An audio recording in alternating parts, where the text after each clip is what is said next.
In Alaska's backwoods, a reported madman is on the loose. Said you better watch out too. I know where you sleep. Started to take his clothes off and ran off into the trees. Worst case scenario, is waiting for us for an ambush. Then, troopers head deeper in the bush for a grisly discovery. We got a call from a camper. He found some remains. There's like multiple hands, feet. Oh God, what is that? Look at that pile right there. What is that? And a bloody beatdown sends one man to the ER. Stop wiping up blood. We're leaving, man. And the other to the back of the squad car. I've already been on it once already. You do that again, you get hog tied over. Show National Geographic.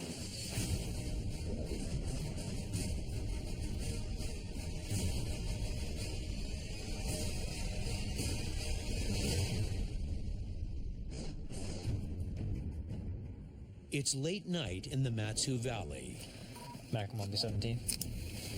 when Trooper Joseph Hess gets a chilling call. We got a call from a camper who reported he found some remains near a boat launch. He says it's not just bones, it's some muscle and sinew, and looks like it's not too old. He told me he's an experienced hunter, and they didn't look like animal to him. He didn't know what it was. The vast wooded areas outside Palmer provide the perfect dumping grounds for items people don't want found. I mean, if he's an experienced hunter, he should be able to tell if it's an animal or not. And he also mentioned there was a hotel key nearby or in the remains. So we'll go there and see what it is.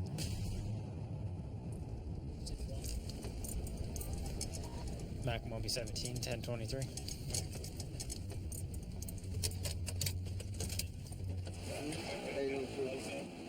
Looks like human feet. And I'll show you where it is. Lead the way. Kids were out there, and all of a sudden they were like, "Oh, I'm seeing remains or something." And we came up and looked, and I was like, "Well, that doesn't look normal." There's like multiple hands, feet. I didn't want to alarm anything, but I just wanted to at least make it known that something's out here. And Part of that pile right there. Right there. You see it? Mm-hmm. That's giveaway. What was that? I don't know what that's. see what I'm saying? God, what is that? I mean, it looks like the toes of a human. I mean, I hunt and everything, but it's still like something like that, and it's like, what is that? That's a hand.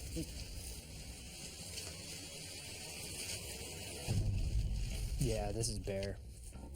Bear paws and forearms look extraordinarily like human remains.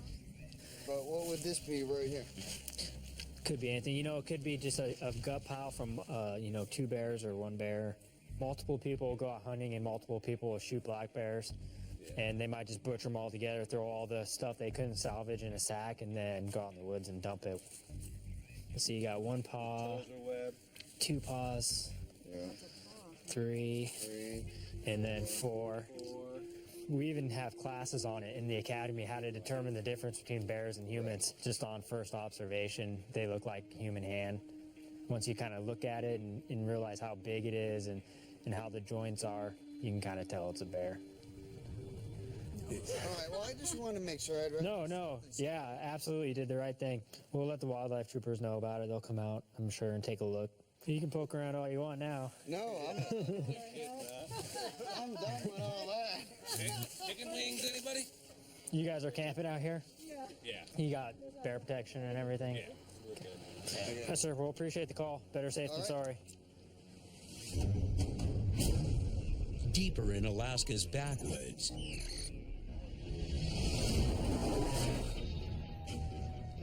Sergeant Nicholson races to the kind of call that puts a lone trooper on edge. I received a call from a small group of campers. There was a couple males that had an argument. One male started threatening to harm others in the camp, started to take his clothes off and ran off into the trees. Do we have any history with him? 10-4 indecent exposure in 2010 and arrest warrant in 2007. 10-4. Sounds like our guy. The camp that we're looking for is outside of Salina, which is about 100 miles from Glen Allen. Still part of my patrol area. There won't be any backup out in the area. Plus, we won't have any radio or cell coverage. So we'll be completely out of contact with dispatch. Worst case scenario, he could be off in the woods waiting for us to show up as well for an ambush. He stops at the ranger station to meet with the terrified campers who put in the call. I'd start with you. What did you see? I was smoking a cigarette out by the outhouse, and he asked for it, and then I said no, and then he got really mad after that. He asked me if I wanted to get into a fight, and then he took off his sweatshirt and then started beating on his chest and said he can tear me apart. Okay. What happened after that? He stormed off running and yelling and screaming. And ran out into the trees? Yes. Okay, so he didn't threaten to kill anybody. Said something like, you better watch out too, or something like that. I'll get all of you. I know where you sleep. I'm going to head down and see if we can make contact with him, okay? As he heads deeper into the woods, crazed campers aren't the only things he has to look out for. A lot of times it's not the other vehicles we have to worry about. It's the caribou, the moose, you name it. We see it out here. We just had a bear run across the road in front of us. This area is littered with brown and black bears. You never know what's going to run out in front of you here. Here's the campground we're looking for. We have to treat every situation like they know we're coming. Be prepared for that, hope for the best, and expect the worst. Nicholson knows he could be heading into an ambush.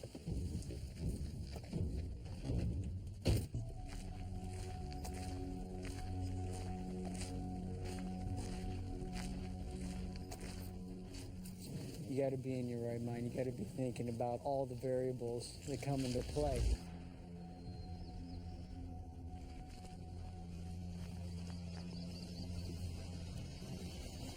He locates the suspect. Sergeant Nicholson with the troopers, I need to talk to you. But can't tell if he's armed. Why don't you come on out here? Get your shoes on. Come out and talk to me. Do you have any weapons with you? Turn around for me. Just let me double check. He comes up clean. What's going on tonight? Well, basically, it's just he was smoking a cigarette. And I asked for a couple of dregs, and he goes, "No, this is my cigarette, you broke native." What? You broke what? And I took that pretty seriously. Did you threaten to beat him up? Yeah. Okay. Yeah, I heard you took your shirt off and was pounding on your chest. Were you trying to intimidate him? It's just, I took it offensive. Yeah, there was no punches thrown or anything? There's no physical assault, but Nicholson reconnects with a complainant to make sure this argument doesn't escalate into something deadly. All right. So I talked with him. He said that you'd made some snide comments to him, and that's what spurred him on. If you did call him the names that he said you called him, boy, you might want to rethink your actions. Okay. Because is it really worth getting into a fight over? And and getting into a trouble criminally. No, it's not. Stay away from him. All right. Okay? All right. All right, we'll see you later. In this case, it turned out for the best. Everybody got to go home for the night, and they got to stay back in their camp. All right.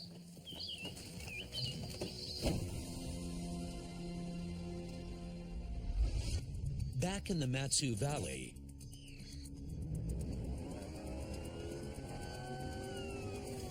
It's at 5 with the other units. it's 6 o'clock and all hands are on deck for a gun call. Now we're going to a call with a gentleman. He's reporting people trespassing on his property. He's basically wants to go take care of it himself. In other words, he's saying he's going to use firearms and go confront the people out there. And the trespasser is just as dangerous. The neighbor is a trespass issue. He's 1098, possibly a little 1096 as well. Apparently, the neighbor trespassing on his property has a warrant and likes to run, as he's frequently has a warrant for his arrest. This is a time-sensitive call, especially with the two gentlemen that we're dealing with, one of them being a wanted and then the other one threatening with guns.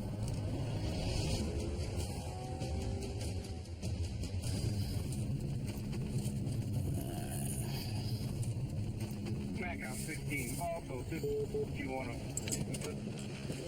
The troopers arrive in force and park out of sight. Okay, so last time I arrested him, he ran from me, so we need to hurry. It's gonna be that one right there.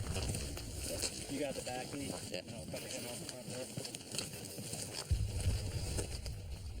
They surround the house where they believe the trespasser is hiding. Taser in hand in case he bolts. State troopers. Where is he? You could go in there and look. All right. Can you stay there, please? Suddenly, Phillips hears something downstairs. Got movement inside, running inside, running inside.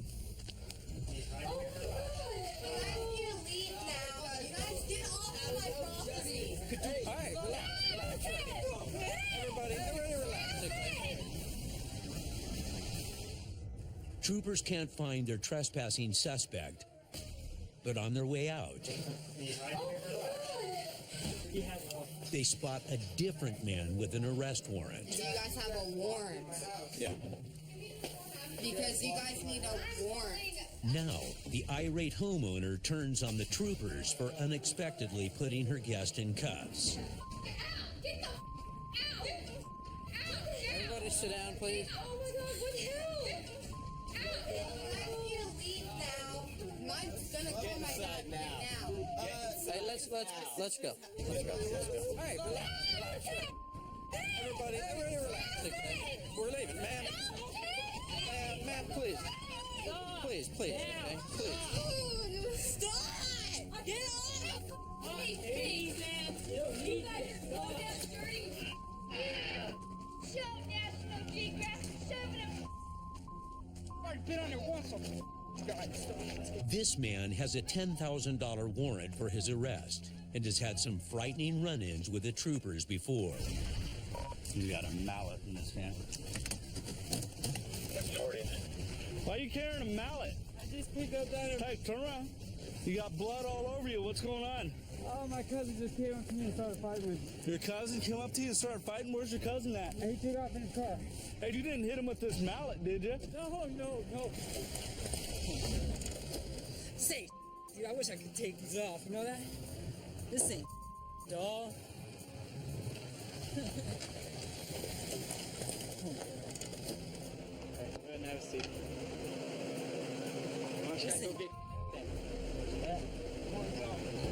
They invite us in, and they actually said, so-and-so wasn't there. Go downstairs and look. We spot actually a different subject who didn't have a warrant for $750. It was a $10,000 warrant.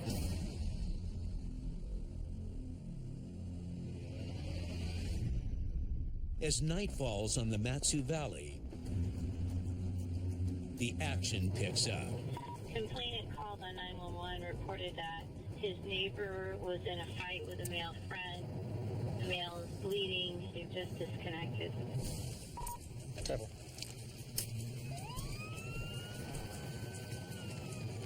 Right down the road. The neighbor called in saying they could hear a disturbance with a woman yelling, "No, no, no."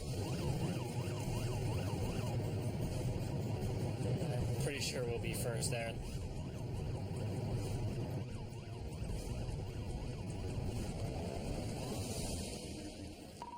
It's the last building on the road.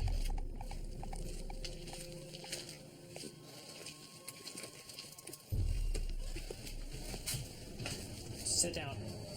Sit down. Sit all the way down. Sit down right there. Where's the person that's hurt?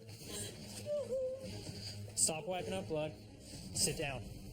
It all happened, your fault. Stay there. Hey, buddy, you okay? You all right, man? Trooper Hess finds an unknown male badly beaten and out cold on the floor. Macomb 17 sending medics. And he's unconscious. Who was fighting? It all happened, your fault. I don't want to Chill. Chill. Listen to me. If you keep yelling at me, you're going in cuffs. Stand up. No, baby boy, please don't stop. Turn around. No, please stop. Don't arrest him now. Why is he arresting him, please? Sit. Sit. Sit down.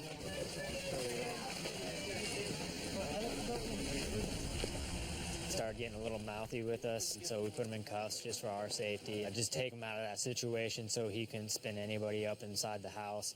With the threat removed, Hess looks for answers. What happened tonight?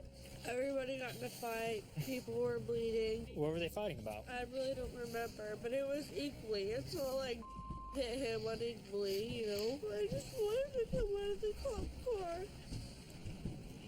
Don't take Hey, he's kicking out the window.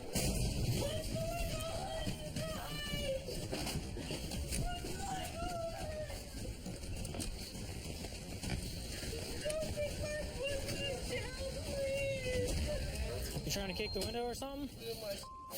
Dude. Seriously, look at it, man. The entire car was shaking. Bring back. What's going on, man? Do that again. We're putting you in hobbles. You're getting hog-tied, okay? Bring back. You like fighting the AFC or something? Somebody's saying that. Yeah, I'm a fighter. So, what happened? Verbal disagreement. No, that isn't just what happened, because that guy's unconscious. I mean, I ain't gonna lie. If I'm threatened, yeah, I'm gonna hit somebody in the. So, was he threatening you or what? I felt restricted. Felt restricted? Yes, I mean, it just got out of hand quick. So who did all that to his face? I punched him. The victim finally comes to. How you feeling, man? Why do I live like this? You're, why am I dumb? I don't know what happened and why you got I don't either. What has happened? You got into a fight with over there. Are you serious? So- I don't even know why will hit me. So you don't remember anything that happened? No. Do you want to press charges on your buddy? No, I do not. You want nothing to happen? No. This is my homie. Here's my friend. And I don't know what happened. I really don't. Okay, man. Thanks. Nobody would tell us why the fight started. It just seems it kind of occurred out of nowhere. The alcohol definitely was a factor in this one. So here's the deal. You're lucky he's your friend because he doesn't want to press charges on you. But you are going to get a disorderly conduct warning, all right? This day and age with UFC and all the TV shows, everybody's heard of MMA, and everybody who's even watched a couple hours of it knows some basic moves. So you just got to be aware of it and cuff them up early. But the streets aren't the only proving grounds for a trooper. the waters of Alaska can be just as tough. What we're going to do is we're going to go and seize the net. Two crewmen are probably going to get put in prison. Watch it! No! Hey, man overboard! Grab him! Get it quick! Get on the boat! Yeah, it's going to be a fun afternoon, man. Juno 5820. That's where rookie wildlife trooper Jake Abbott is headed for one of his first salmon fishery patrols. We're going out on patrol vessel Century. It's one of our safe boats. We're going to go towards Fritz Cove. It's a pretty popular spot this time of year for the spring king salmon. He's partnering with veteran wildlife trooper Aaron Frenzel in case things go sideways. If something happens, get on 16 and call for the Coast Guard. If you need to tell them where you're at, on the GPS here's the position. You just read out those numbers to them. They'll know what it means. That's about it. But with water temperatures just above freezing and blustery winds, the rookie's a little nervous. I have to say the most stressful thing for me is making sure I don't fall into the water. This is typical spring weather for Southeast Alaska. It can be pretty rough. There's a lot of wind that interacts with everything, and you just don't want to fall in. A quick dip in these waters can kill in just minutes. So we'll head out, see if we see any guys out fishing today.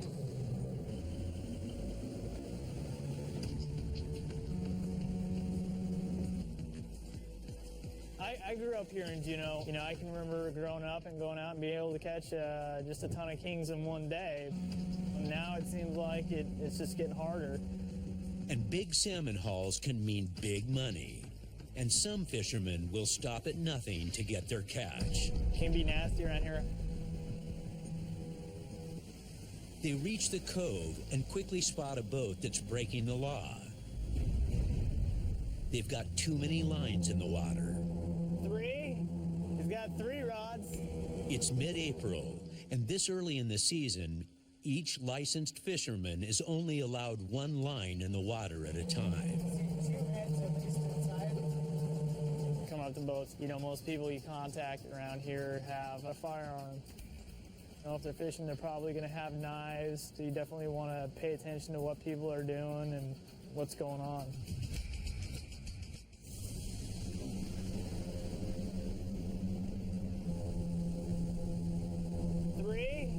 He's got 3 rods. Overfishing is against the law, and wildlife troopers take it very seriously, handing out steep fines and, in extreme cases, even jail time. Hey, how you guys doing? All right, how are you? Not too bad. You guys got your licenses and stuff with you? Yeah.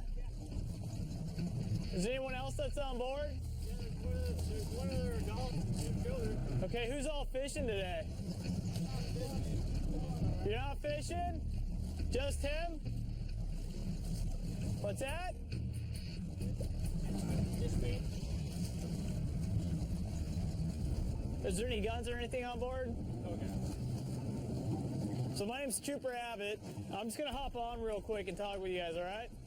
Basically, we got 3 adults, 1 sport fish license in this case, and 2 poles being fished. So either one guy with a license was fishing 2 poles, or someone was sport fishing without a license. See how this goes. The rookie boards the boat alone to get a straight answer. Just kind of keep an eye on him, see what he does here. I guess kind of what the deal is, you got 3 people on board the boat. You got more than 1 rod in the water, and you got 3 rods on back. No, yeah, I just don't want to leave them inside. So. Okay. So, either A, someone's fishing who potentially doesn't have a license, okay. or... Well, he was reeling in because he was just trying to help get him out of the crops.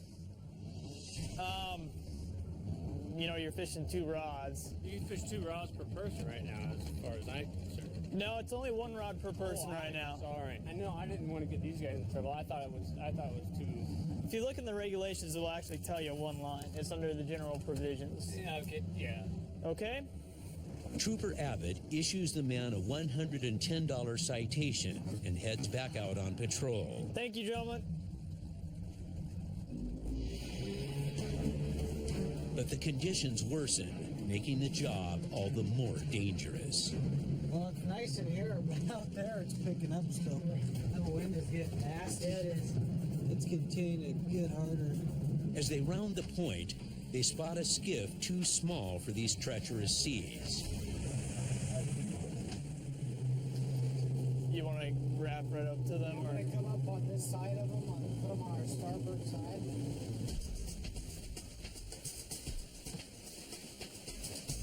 Hello, how you guys doing? We're just going to check your license and stuff real quick if you can pull that out.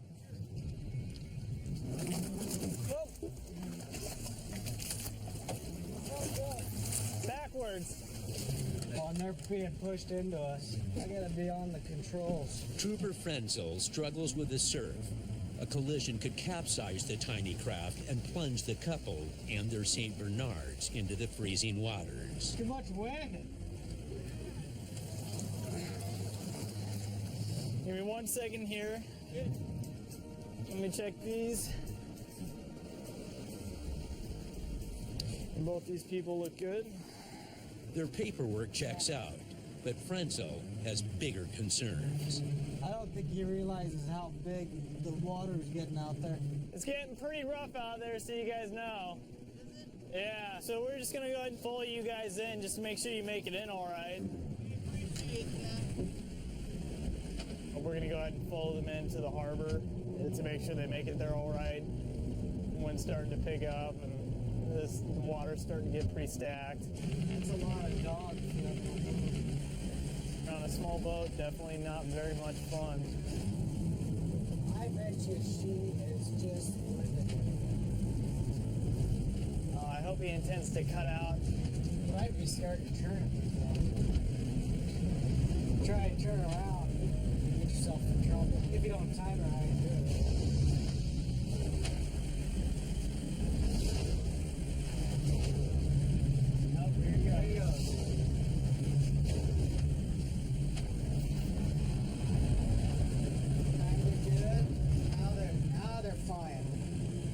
The skiff averts disaster and troopers head home. Back on dry land, 450 miles north in the sparsely populated community of Glen Allen, Trooper Heinbaugh patrols the surrounding woods where big game animals outnumber people. One unique thing about in this area is we don't have backup. I'm the only one on if I need backup. The other trooper's at home on his day off today. With no backup for miles, Heinbaugh must rely on his own wits and skill. I reported structure fire on Bregman Creek Road.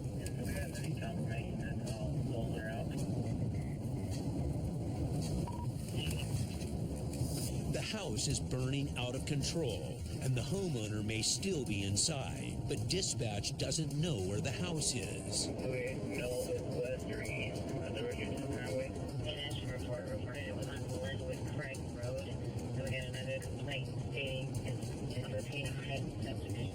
Then, a second caller reports the fire at a different address, adding to the confusion. Yeah,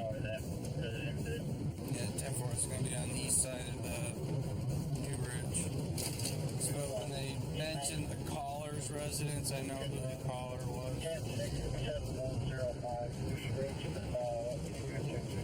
And there's a high likelihood that we'll be the first ones to get there. And I don't have any of the gear or anything, so if I went in, it'd be wearing what I'm wearing. Do what you need to do. But Heinbaugh's knowledge of the area leads him straight to the burning house.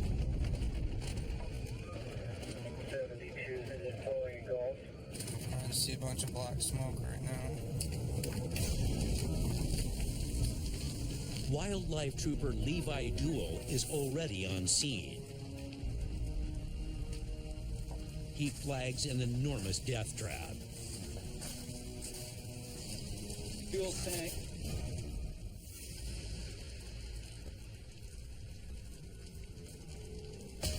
With no sign of the resident and a fuel tank that could blow at any minute, a neighbor arrives with more bad news. Said he's got some firearms and ammo in the back bedroom over here, so might want to stay clear of that section.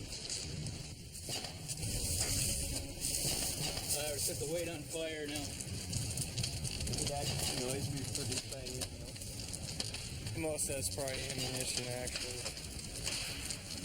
That popping is.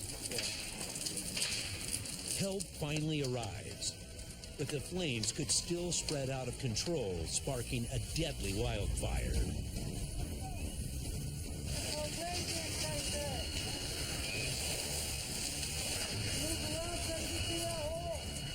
There's a fuel drum on the other side of this shed. Is there anything in it? Yeah. All right, I'll let him know. I gotta get the fire back up. The rest of this weight is running to the ground.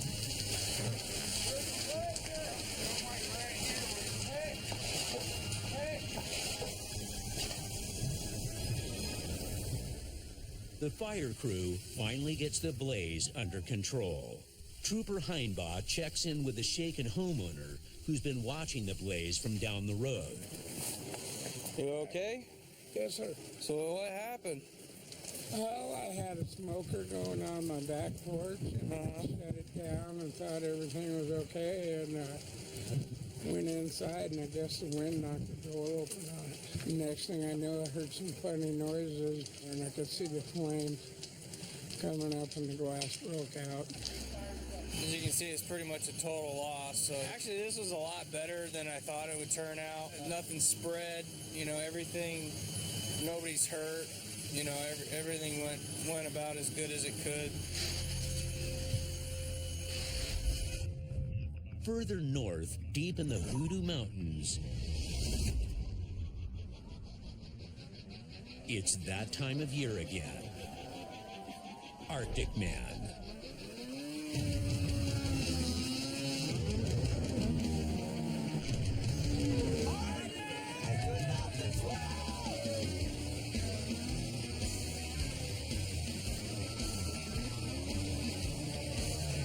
There he goes. Damn, man, when you hear those things wind open, it makes you want to look. This is the 27th year of one of Alaska's most extreme sporting events.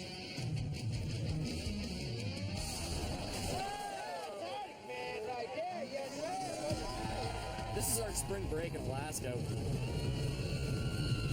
This is sort of the last hurrah before they put their snow machine and all their winter toys away for the year. This week-long blowout is winter's last and craziest party. I love you, man! America! Yeah! Arctic Man is Mardi Gras of Alaska. Lieutenant Piscoya's in charge of keeping the party in check. Alcohol is a big problem. We keep the peace. Our primary mission is public safety. But that's no easy task, with an estimated 10,000 partiers attending this year's festival. Troopers are outnumbered almost 700 to 1. Worst situation would be a bunch of really drunk, angry guys that would outnumber me or a couple of troopers. How many times you been coming here? For at least 20 years. Came here before there were any state troopers here, and this used to be an absolute nut house. A couple of people would get killed every year. We got everybody? Let's go over some things here. Let's get started. I've never seen it this full on the first day. And that's because of the weather, so we need to be active on the patrols. This weather is going to drive a lot of activity up, and there's going to be a lot of drinking going on. If they refuse to leave after your first warning, arrest them. If you screw up here at Arctic Man, you will be arrested. After receiving his orders, Trooper Ryan Mao heads out for his first Arctic Man patrol, unsure of what to expect. We're just going on some basic patrolling around the Arctic Man event here, so making sure people don't do stupid things. we're a visual presence. If they keep seeing us patrol, we're hoping the less likelihood that they're going to do something stupid later on tonight. If you want to walk to the beer garden, you got a full rack of beer. Sure. You can drink while you walk there. Yeah, It's like a fanny pack of beer. I like it. It's only 9 o'clock. It's gonna be a long night for you, isn't it? Oh yeah. All right, brother. Well, you be safe tonight. All right. All right. See you later. All right, man. But the PR mission doesn't last long.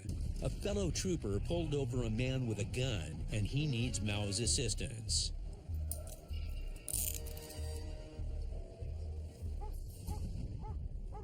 Called one of our undercover units. Conducted a traffic stop, found out that he wasn't a license, that there was strong odor of marijuana coming from the vehicle. So we found a pop pipe, miscellaneous bit of marijuana, loaded firearm in the vehicle as well. Fearing it's just the tip of the iceberg, troopers get a search warrant and comb the vehicle. So left search, front to back, and then we'll go trunk. I've not done that bag yet. Not this one? You check that back pocket of the seat? Yep, I emptied it.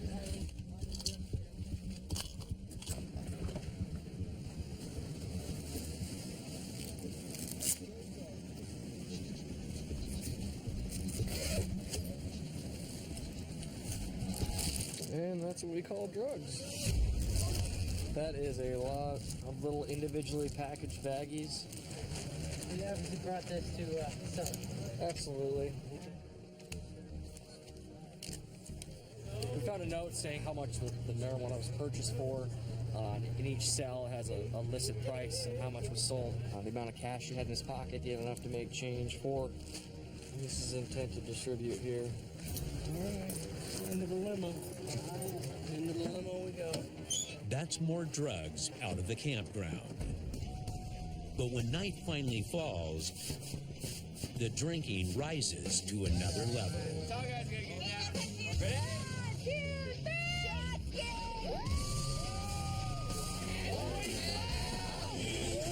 This year's near-record crowd has packed the beer tent, a combination of alcohol and rowdy behavior. And once the beer tent closes, the action picks up.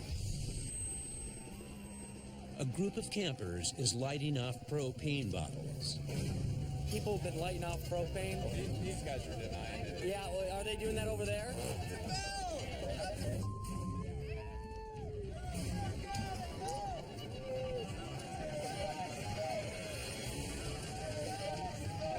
Everybody get back to your camps now. Back to your camps now.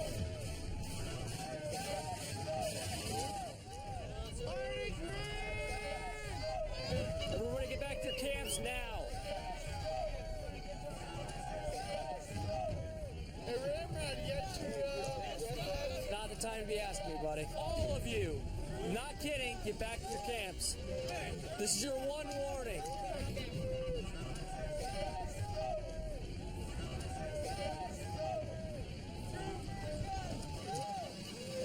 Back to your camps, all of you, now.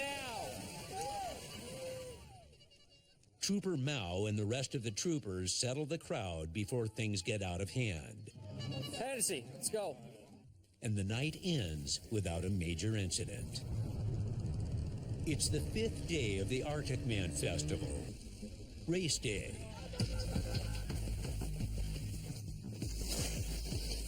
The main event is one of the most unique in the world. Skiers race in tandem with snowmobilers reaching speeds of up to 80 miles per hour, and all for the grand prize of $60,000. But Lieutenant Piscoya wakes to some disturbing news. I had a meeting with the avalanche people, and they were saying the south side of all these mountains start softening up, and that's where we could experience some cornices giving away.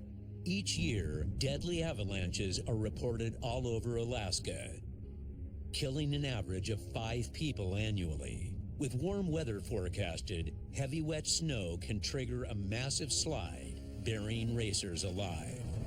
I think this is the most snow we've had over the last 5 or 6 years. This is where it would happen if it was going to happen. Troopers allow the race to continue, but keep a watchful eye on the mountains.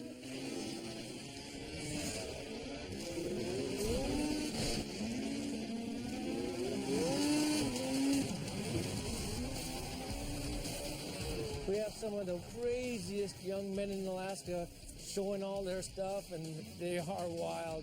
Doing backflips, doing side kicks, kick outs, anything you name it, they can do it here.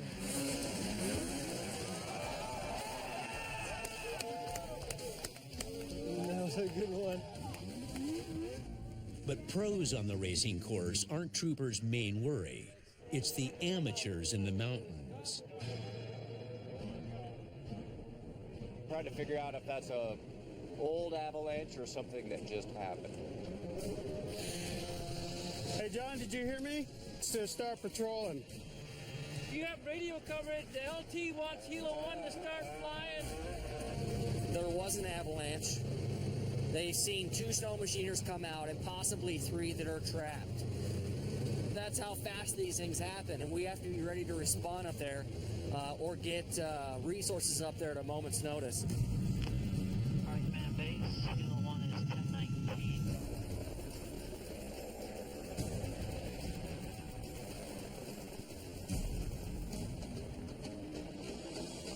It's always a concern because you have so many snow machine riders out here, and the terrain is just ripe for avalanches.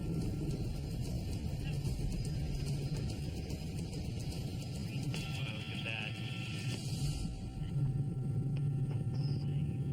That whole face just came down. See that? Right underneath it. Sled right there. She looked crooked. Did you see that? Like it's twisted. I don't see anybody or. If the missing men are buried in the hard-packed snow, they could suffocate in a matter of minutes. That's a lot of snow, huh? Troopers can only watch anxiously from base.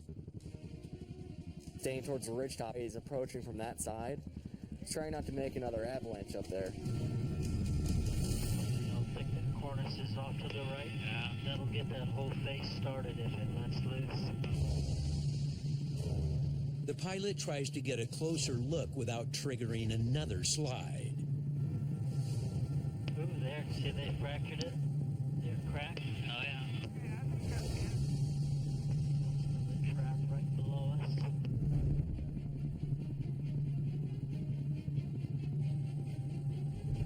One set of tracks going up, turned around, comes back.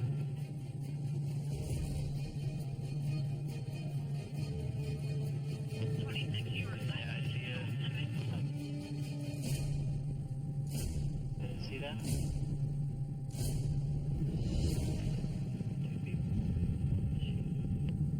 A lucky break. What looked like a speck in the snow turns out to be the missing men. They're okay. He's just sitting still there, he's moving. Thumbs up. Okay. Look clear then. Out here, it's a serious thing. If we have a helo pilot here to go out and investigate these false alarms, it's just a high value resource to go out and do that. Despite record amounts of snow and people, after 7 long days, the festival wraps up without any major incidents, and Lieutenant Piscoya breathes a sigh of relief. Wasn't too bad. No troopers hurt. Some things we can't prevent. I am so glad it's over. Every year I'm so glad it's over. I need a week off or something after this is done.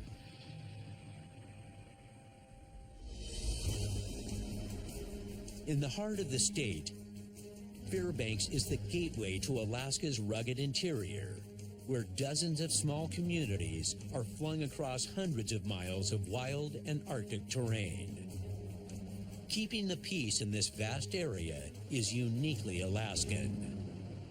I just recently switched over to the rural unit. It's been a very different experience so far. There's just a lot of conveniences that we don't have here. There's kind of a different sense of preparedness that you have to have. On patrol, I knew that I was going to have backup within a decent amount of time if I needed backup. I don't have that same sense of security going to the villages. You just have to be on guard at all times. The Fairbanks Rural Unit services 16 outlying villages. Today, an urgent call takes Trooper Riddle to Caltag, the most remote village in her patrol. But Caltag's a 3-hour flight away, so she's got to race to the airport and hop a flight. That a woman got into a fight with her husband. Somehow he ended up pushing her down. She got kneed in the belly. She's 32 weeks pregnant. This was a little bit more serious than some of the other domestic violence issues. It's not just her that's being abused, it's essentially their unborn child in this situation as well. We don't know a great deal about the suspect. We do know that he's been arrested for DV crimes before. With any luck, we will be bringing him back tonight and he'll go to jail for the assault.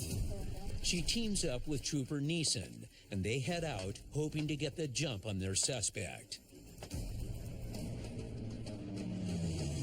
So hopefully we'll have an element of surprise. The quieter we can be when we come in, the less people are going to be able to know that we're here. We want to have that advantage over people as much as we can. But their stealth arrival doesn't go as well as planned.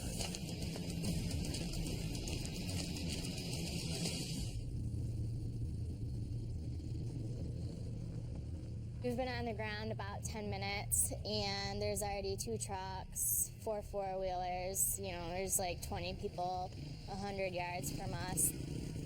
Everybody already knows we're here. We haven't even made it off the strip yet. You ready to go to work?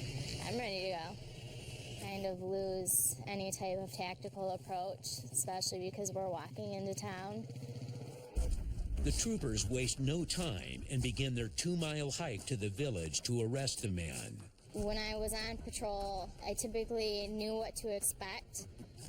I've never been to this village. I've never been to these people's houses. We kind of have to rely on the people in the village to get us to where we need to go. Every village has a different personality. Sometimes they're helpful, sometimes they're not. It's like this is a village that's kind of unfamiliar to us. We don't work here very often.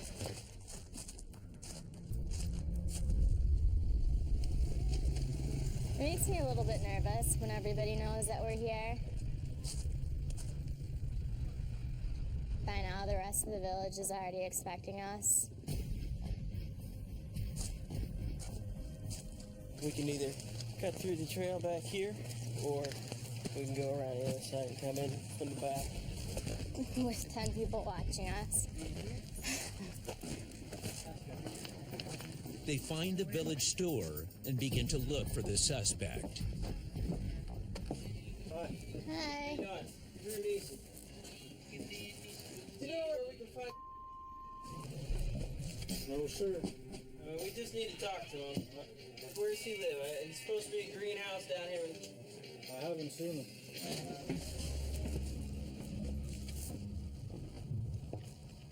In the villages, not everybody wants to talk to you. They don't want to tell you where the bad guy is at. And we may not be able to talk to him. We might not be able to find him. Oh, he got in the plane, the one you guys just... No, I don't know. We just need to talk to him. Oh, no, I haven't seen him. Do I fit the description? Just a little bit. What's your name, ma'am? Huh? What's your name? Why? Because it looks like you. Yeah. Let me look. Here's the deal. If we're just gonna have a chat, man. I'm not planning on taking you out of here, but we gotta have a talk. I'm telling you. Okay, good. What's your name then?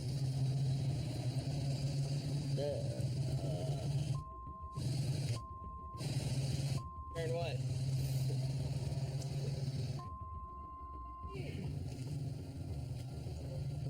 Now, see, here's the deal. When I go back and I find out that it really was you, then I'm actually going to get a warrant. Okay. Well, we look like played, that's all.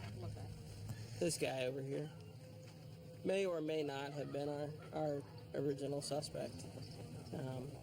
Denied it, but it'd take an awful long time to come up with his name, so. With no new leads, troopers move on to see if the allegedly battered woman might help them. She seems pretty hesitant.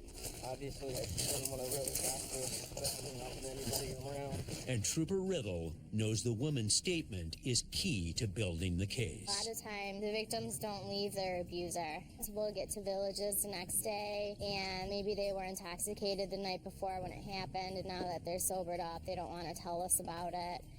Anybody home? Hi. The good in us, we like to believe that people can change, but in this type of situation, that's not always the case.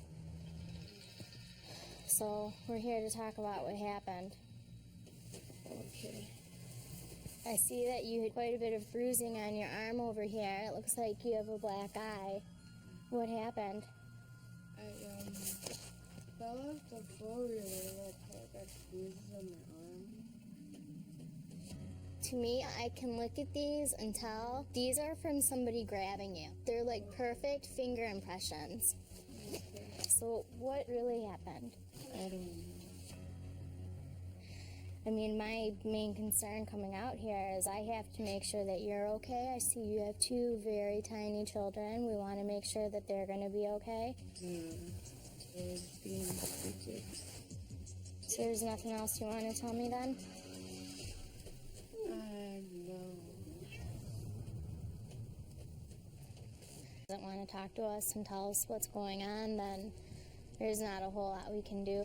Yeah, she didn't appear to talk to me at all. She had nothing to say. That's just the way folks in the village are.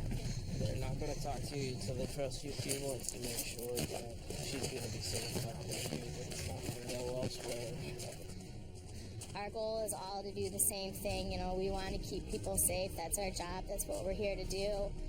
But people have to want help for you to be able to give it to them a lot of times.